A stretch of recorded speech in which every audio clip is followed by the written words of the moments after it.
بسم اللہ الرحمن الرحیم۔ السلام علیکم ورحمۃ اللہ وبرکاتہ۔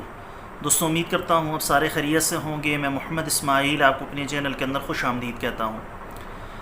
سب سے پہلے میری اللہ رب العزت کی ذات سے دعا ہے کہ پوری دنیا کے اندر جتنے بسنے والے انسان ہیں، اگر کوئی پریشان ہیں تو اللہ تعالیٰ ان کی پریشانی کو دور فرمائے، بیماروں کو کامل اور مکمل صحت عطا فرمائے، جو آپ کے حق کے اندر بہتر ہو خدا تعالیٰ سب کو وہ عطا فرمائے۔ دوستو، آج کی اس ویڈیو کے اندر جو غذائی نسخہ میں آپ دوستوں کے ساتھ شیئر کرنے والا ہوں، یہ ان تمام دوستوں کے لیے ہے جن کو کمر درد کا پرانے سے پرانا مسئلہ ہو، جوڑوں کے درد کا مسئلہ ہو، اعصابی کمزوری کا وہ شکار ہوں، پٹھے ان کے کھچے رہتے ہوں، چلنے پھرنے کے اندر دشواری ہوتی ہو۔ جب آدمی چلتا ہے تو سیدھا اس سے کھڑا نہیں ہوا جاتا، سیدھے طریقے سے اپنی کمر کو سیدھا نہیں کر سکتا، جھک کر چلنا پڑتا ہے، تو وہ سارے کے سارے دوست اس غذائی نسخے کو بنا کر استعمال کریں۔ میرے اللہ کا فضل ہوا تو انشاءاللہ تعالیٰ پہلی خوراک استعمال کرنے کے بعد ہی آپ جسم کے اندر تبدیلی محسوس کریں گے، فرق محسوس کریں گے۔ بہت ہی بہترین اور لاجواب نسخہ ہے، آسان اور سادہ سا نسخہ ہے۔ تو جو لوگ ان مسائل سے پریشان ہیں تو وہ سارے کے سارے دوست اس نسخے کو ضرور بنا کر استعمال کریں۔ میرے اللہ کا فضل ہوا تو انشاءاللہ تعالیٰ اس سے آپ کو ضرور فائدہ ہوگا۔ نسخہ بتانے سے پہلے میری آپ سب دوستوں کی خدمت میں گزارش ہے کہ نیچے ٹائٹل کے اندر میرے دوسرے یوٹیوب چینل کا لنک موجود ہے، ضرور سبسکرائب کر لیں۔ اگر کوئی دوست خالص روغن بلسان، جنگلی شہد، زعفران، سلاجید یا کسی بھی قسم کی دیگر ادویات منگوانا چاہیں، اوپر میرے واٹس ایپ نمبر شو ہو رہے ہیں، اس پر وائس میسج کر دیں یا ریٹن کے اندر لکھ کر میسج کر دیں۔ مجھے جیسے ہی وقت ملے گا میں انشاءاللہ تعالیٰ جلد از جلد آپ کو رپلائی کرنے کی کوشش کروں گا۔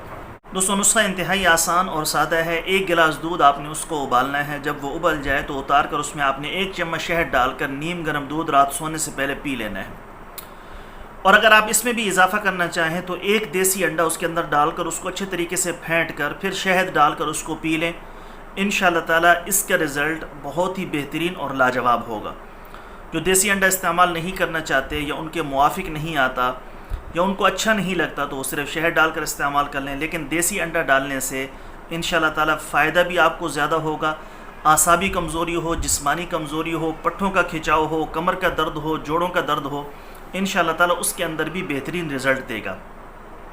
بعض لوگ ایسے ہوتے ہیں کہ ان تینوں چیزوں کا جب ایک ساتھ استعمال کرتے ہیں تو احتلام کی کیفیت ہو جاتی ہے، یا بعض ایسے بھی ہوتے ہیں جو یہ کہتے ہیں کہ ہمیں رات کو سونے سے پہلے یہ استعمال کرنا اچھا نہیں لگتا، تو وہ صبح کے اوقات میں بھی اس کا استعمال کر سکتے ہیں۔ صبح خالی پیٹ استعمال کرنے کی بجائے آپ نے اس کو صبح ناشتے کے آدھے پونے گھنٹے بعد استعمال کر لیں یا پھر عصر کی نماز کے بعد اس کو استعمال کر لیں۔ انشاءاللہ تعالیٰ اس کا فائدہ وہی ہوگا جو رات کو استعمال کرنے کا ہے۔ تو ضرور اس نسخے کو بنا کر استعمال کریں۔ انتہائی آسان اور سادہ سا نسخہ ہے۔ ہاں، یہ بھی میں بتاتا چلوں کہ اگر دیسی انڈا آپ کو نہیں ملتا، آپ نے تلاش کیا آپ کو نہیں ملتا، سب سے اچھی چیز تو یہی ہے کہ دیسی انڈا ہی ہو۔ اگر وہ نہیں مل رہا تو پھر فارمی بھی یوز کیا جا سکتا ہے، انشاءاللہ تعالیٰ اس سے بھی آپ کو فائدہ ملے گا۔ دوستو، یہ تھی ہماری آج کی ویڈیو۔ امید ہے آپ کو پسند آئی ہوگی۔ پسند آئے تو لائک شیئر ضرور کریں، چینل کو سبسکرائب کریں۔ کل ایک نئی ویڈیو کے ساتھ میں آپ کی خدمت میں حاضر ہوں گا۔ اجازت دیجیے، شکریہ۔ السلام علیکم ورحمۃ اللہ وبرکاتہ۔